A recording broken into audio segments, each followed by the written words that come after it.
At the time we started the Women's Endowment Fund, only about 4% of philanthropic dollars in the United States were going to programs that exclusively serve women and girls. The setup for this really occurred at Marie Covington's house. At that time, we had a list of things that needed to be done for women in the community, a really, really long list.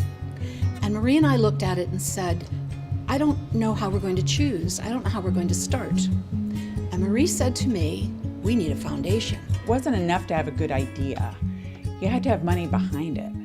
And of course, how could we get all these needs filled without the money behind it? We were at a board meeting and Tracy Carter was the chair of the Women's Endowment Fund. She said, look folks, we have an opportunity now and it's a great opportunity. And the opportunity is to grow the fund and have a $2 million endowment campaign. There was lots of mumbling and people had been talking about it. And she said, I'm here to tell you, I'm gonna go big or I'm gonna go home. And everybody started to smile. People started to laugh, and I knew at that point something big was going to happen, and it did. Probably have a unique perspective because I was raised by a single mom who filed for divorce before she knew she was pregnant with me years ago. And so I watched her work 2 and 3 jobs just to keep a roof over her head, food, and how she had to make choices. So I inherently felt a connection to be able to create an environment where women and children had the opportunity and be full members of our society. It was not just to build the fund and take care of the women and girls. That was primary.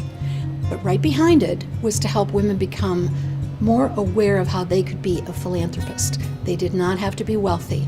They could make a small donation, and they too could be contributing to the future of this community. In the footsteps of Norma Rist and Marie Covington, an entire new brigade of women leaders stepped out. So it took many, many women to come together and make that happen and to really put their heart and soul into it. And that's part of the joy of watching it unfold, is watching the number of women who have been involved, who've really cared.